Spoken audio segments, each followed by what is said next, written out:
AB news Bharat. मैं हूं अजीत सिंह और मेरे साथ कैमरामैन है ओसो जी भारत। इस वक्त हम खड़े हैं भिवानी शहर के दिनोद गेट पर, चैतराम धर्मशाला प्रजापति।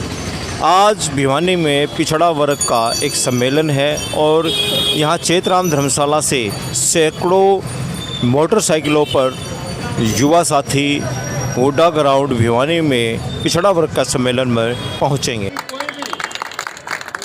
हम करते तो समाज के उत्थान के लिए और कल ना कोई बच्चा गलत स्टंट करके हो जाएगा या फिर हाथ जोड़ू युवा बच्चा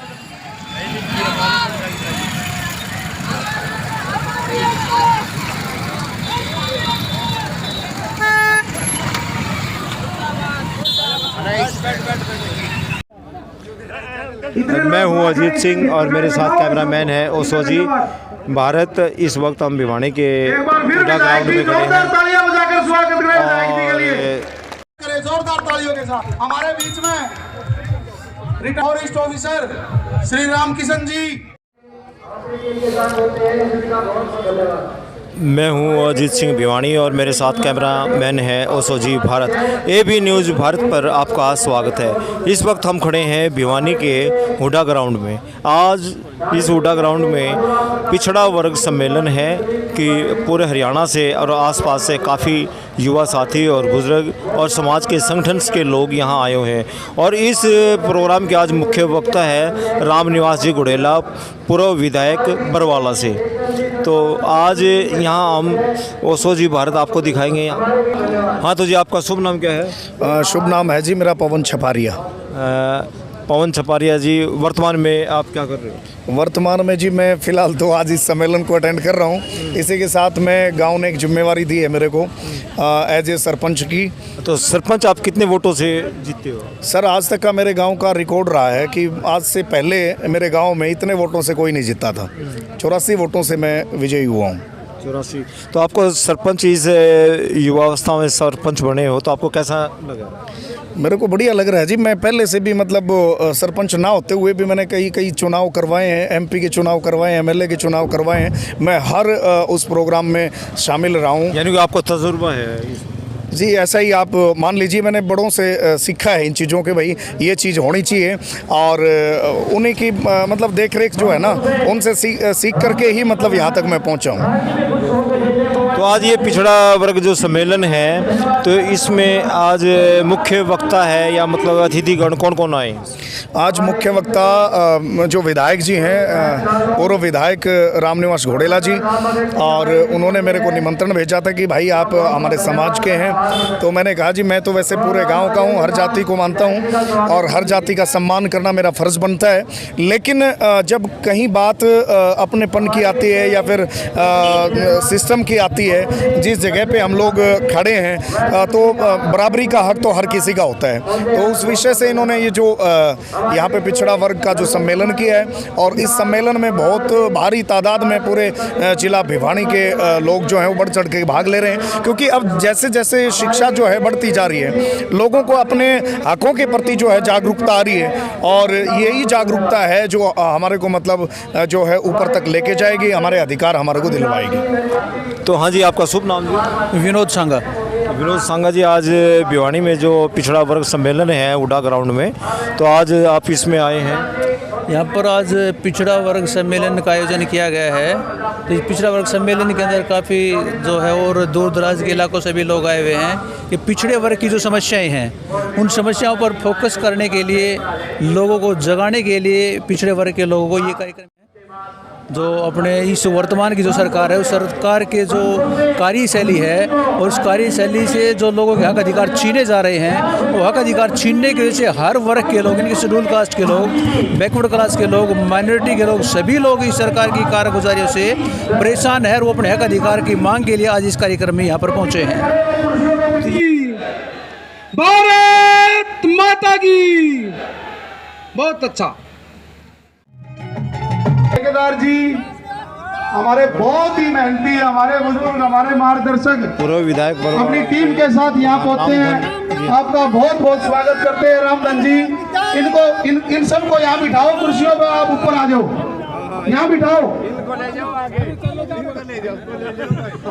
बहुत बहुत स्वागत करते हैं। आगे आ जाए, आगे चलते।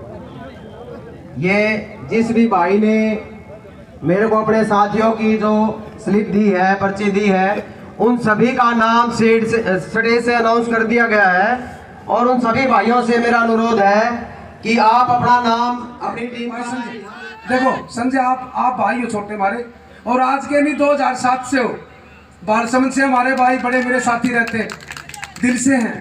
तो देखो आप इतनी गर्मी में और यहाँ बैठे, बिल्कुल सही बात कही प्रदीप गुलिया जी ने, जो ये गर्मी है, जो पसीना है, वो रंग जरूर लिया होगा भाई, टेम लगेगा इस रंग में, बाकी रंग जरूर लिया होगा, ठीक है नहीं। और मैं बताऊं आपको, जो मैं बताने लग रहा हूं आपको, हमारी आप लोग इकट्ठे क्यों हुए, आपने जो इकट्ठे होकर मेरा मान सम्मान किया, इसका भी धन्यवाद है। क्यों, घर का काम अपना, सारा समाज इकट्ठा है, आप लोग इकट्ठे क्यों हो, इसका कारण है, आप लोग इकट्ठे जब होते हो जब कोई न कोई आपका तकलीफ होती है। तकलीफ कोई पड़ोसी नहीं करता, तकलीफ कोई पड़ोसी नहीं करता, तकलीफ सरकार करती है। आप लोग जब कोई सरकार तकलीफ करती है, पहले सरकार ने 1 तकलीफ करी, 2 करी, 5 करी, 10 करी, हर रोज सरकार 8 साल हो गए पिछड़ा वर्ग को। और हरियाणा प्रदेश में जितने भी वर्ग हैं, चाहे पिछड़ा वर्ग है, चाहे कर्मचारी है, चाहे किसान है, चाहे व्यापारी है, सबको इस सरकार ने दुखी कर रखा है और सबका दर्द कर रखा है। और उस तरह का कारण है कि आप यहाँ पर हजारों की संख्या में यहाँ पर इकट्ठे हुए, यही तो कारण है। कोई आज तक नेता यही है कि बैकवर्ड समाज को साथ देते हैं। तो इसलिए मैं सभी बुजुर्गों से, नौजवान साथियों से, माताओं में विधानसभा, तो हम अपने देखो हजारों की संख्या में जो ये आज भीड़ आपको दर्शाती है कि ये वर्ग सरकार से बहुत दुखी है। और ये वर्ग नहीं है, इस सरकार से किसान भी दुखी है, कर्मचारी भी दुखी है, व्यापारी भी दुखी है, और पिछड़ा वर्ग एससी भाई भी सारे दुखी है। तो आज का जो भिवानी शहर के जो युवा शक्ति है, उन्होंने मोटरसाइकिलों के द्वारा आपका एक स्वागत किया है। काफिला जो 80 गेट से लेके आपको यहाँ प्रोग्राम स्थल तक ले गए, उनके बारे में युवाओं को क्या संदेश देना? देखो युवाओं का संदेश है कि देखो वोट डालना सीखो और वोट मांगना सीखो, और वोट उसी को दो जो सरकार आपके हित के फैसले की सोचती है। इस सरकार ने हमारा बहुत बड़ा नुकसान किया है, तो युवाओं को भी और बुजुर्गों को भी सबका समझ में आ गई कि ये सरकार बहुत गलत साबित हो रही है आज के दिन। तो जैसे आपने मंच पे कहा था, मतलब इससे सरकार के अंदर किसान वर्ग भी और कर्मचारी वर्ग भी सभी वर्ग दुखी है। तो 2024 के अंदर इसका रिजल्ट क्या होगा? रिजल्ट के अंदर देखो, रिजल्ट ये होगा कि सरकार कहते इन मांगों को मान लेगी, नहीं तो सरकार बनाने में पिछड़ा वर्ग का अहम योगदान होता है। तो सरकार को यही समाज पिछड़ा वर्ग चलता करेगा, मैं तो ये बताना चाहता हूँ। तो अगला प्रोग्राम की जो आपने कैथल की बताई है, हमने अभी सुना है, तो उसका तारीख क्या घोषित करती है? देखो एक कैथल की भी आई है, कैथल के बाद में रोहतक की भी केडी ने कही है कि हमारे रोहतक करो। वो तो हम सभी साथी जो भी है, सुरेश भाई है, सुरेश प्रजापति हैं, और हमारे प्रदीप जी हैं, और भी हरियाणा से जितने भी हमारे साथी जो ये प्रोग्राम कर रहे हैं, उनसे हम सबसे सलाह लेके फिर स्थान और तारीख तय करके आपको बता देंगे। धन्यवाद जी। थैंक यू, धन्यवाद। हाँ जी सर आप मेरा नाम राम अवतार प्रजापति, गांव खोरडा। हाँ जी। कौन से जिले में पड़ता है जी? ये चरखीदारी जिले में पड़ता है, और मैं इंटक का भिवानी का जिला अध्यक्ष हूँ। अच्छा, तो आज ये पिछड़ा वर्ग जो सम्मेलन है भिवानी में, आप यहाँ पे आए हो, तो आज आपको ये देखा, जो आपकी कुछ मांगे थी, तो आपको कैसा लगा कि सरकार मान रही? देखो सरकार के पास हमें काफ़ी पिछड़ा वर्ग की जो मांगे थी हम काफ़ी बार रख चुके हैं, लेकिन अभी तक सरकार ने इस बारे में बिल्कुल नहीं सोचा है। और हम ये मांगे हैं जो ये हमारी पिछड़ा वर्ग की जायज़ मांगे हैं, और सरकार को कहते हैं हम बार बार, या तो सरकार जो सरकारें बनती हैं, चाहे वो देश की सरकारें हों चाहे प्रदेश की सरकारें, वो पिछड़ा वर्ग का बहुत ही अहम योगदान रहता है। और पिछड़ा वर्ग की वजह से ये भारतीय जनता पार्टी ने देश में और प्रदेश में सरकार बनी है। अगर ये सरकार नहीं मानी तो पिछड़ा वर्ग इस सरकार को उखाड़ फेंकने का काम करेगी। आने वाले समय में चाहे 2024 का प्रदेश का चुनाव हो चाहे देश का चुनाव हो, उसमें पिछड़ा वर्ग का बहुत योगदान रहेगा। तो धन्यवाद। हाँ, तो आपका शुभ नाम जी? लीलाराम प्रजापति, भिवानी से। और मैं तो आज ये पिछड़ा सम्मेलन जो हुआ है हुडा ग्राउंड भिवानी में, तो इसमें आज आपके जो अपने मुख्य वक्ता जी जो आए हैं, रामनिवास घोडेला जी, तो इनके विचारों से आपको कितने वो मेरा ये मानना है कि एक ही असली मांग है हमारी, जाति जनगणना, और जाति जनगणना के हिसाब से हमारी राजनीतिक हिस्सेदारी मिले, जिसका जिक्र बहुत कम हो रहा है। मेरा ये मानना है कि जब तक हम एक असली मांग को नहीं रखेंगे सरकार के सामने, तब तक हमें कुछ नहीं मिलने वाला है। सरकार हमें 76 साल से बरगला रही है और भी आगे बरगलाती रहेगी। लेकिन मैं ये एक बात कहना चाहता हूँ, पिछड़े वर्ग की राजनीतिक हिस्सेदारी 42% है एक ही, और उसके बावजूद भी उसकी टिकटें 35 बनती हैं। उसमें महिलाओं का भी आरक्षण होना चाहिए, पिछड़े वर्ग की महिलाओं का। लेकिन ऐसे सरकार जो है पिछड़े वर्ग की अनदेखी शुरू से करती आ रही है, और जिसका खामियाजा पहले कांग्रेस ने भुगता और अब भाजपा भी भुगत सकती है, क्योंकि पिछड़े वर्ग का मन का पता नहीं लगता। सन 77 में इंदिरा गांधी को पता नहीं लगा कि उसकी सरकार कैसे गई। इसी प्रकार से पिछड़े वर्ग को भी, भाजपा सरकार को भी ये पता नहीं लगेगा कि उसका मन क्या है। जैसे ही वो बदलेंगे तो वो बदलने के लिए वो सारे काम कर सकते हैं। ज़्यादा न कहते, मैं तो इतना ही कहूँगा, सरकार को सोचना चाहिए। ये जो शोषित लोग हैं, पीड़ित लोग हैं, इनका 100 में तो 60 भाग है, 60 में तो उनका शोषित पीड़ितों ने ललकारा है, 100 में 60 भाग हमारा है, और उसका धन भूमि और हिस्सा हमारा है। जय हिंद। तो आपका शुभ नाम क्या है? शेखर प्रजापति। शेखर प्रजापति। तो आप कहाँ से बिलोंग करते हो? मैं सर भिवानी से। तो आज भिवानी से कितने के युवा साथी जो इस पिछड़ा वर्ग सम्मेलन में शामिल हैं? आज हमारे भारी संख्या में युवा का, बड़ों का, बुजुर्गों का, सभी का योगदान रहा। एक हमारा बहुत ही ये अच्छा कार्यक्रम रहा, माननी पड़ेगी। तो आपका शुभ नाम जी? हाँ जी, मेरा नाम विशाल जलंधर है जी। और आज जो पिछड़ा वर्ग सम्मेलन जो हुआ भिवानी हुड्डा ग्राउंड में, तो पहला हुआ है? नहीं, वैसे तीसरा है ये। पहले इससे पहले भिवानी के अंदर हाँ, भिवानी के अंदर पिछड़ा वर्ग सम्मेलन जो है पहला है। इससे पहले फतेहाबाद के अंदर और ये गोहाना के अंदर ये जो पिछड़ा वर्ग जो अपने ताकत दिखा चुका है। और आपने देखा हो भिवानी के अंदर हज़ारों की संख्या में युवा, बुजुर्ग और महिलाएं जिन्होंने बढ़ चढ़ के भाग लिया, और पिछड़ा वर्ग की जितनी भी मांगे थी उनको सरकार को अवगत कराने के लिए जितने भी इसमें पिछड़ा वर्ग जो सम्मेलन हुआ है, इसमें मुख्य मांगे कितनी होंगी? ये 5-6 मुख्य मांगे थी। जिस तरीके से क्रीमी लेयर का मुद्दा जो है 6 लाख जो सरकार ने, भाजपा सरकार ने 6 लाख रुपए कर दिया है, क्योंकि 6 लाख जो है एक छोटे से छोटे कर्मचारी की तनख्वाह भी 6 लाख हो जाती है साल की। तो सरकार को देखना चाहिए, इसकी तरफ ध्यान देना चाहिए।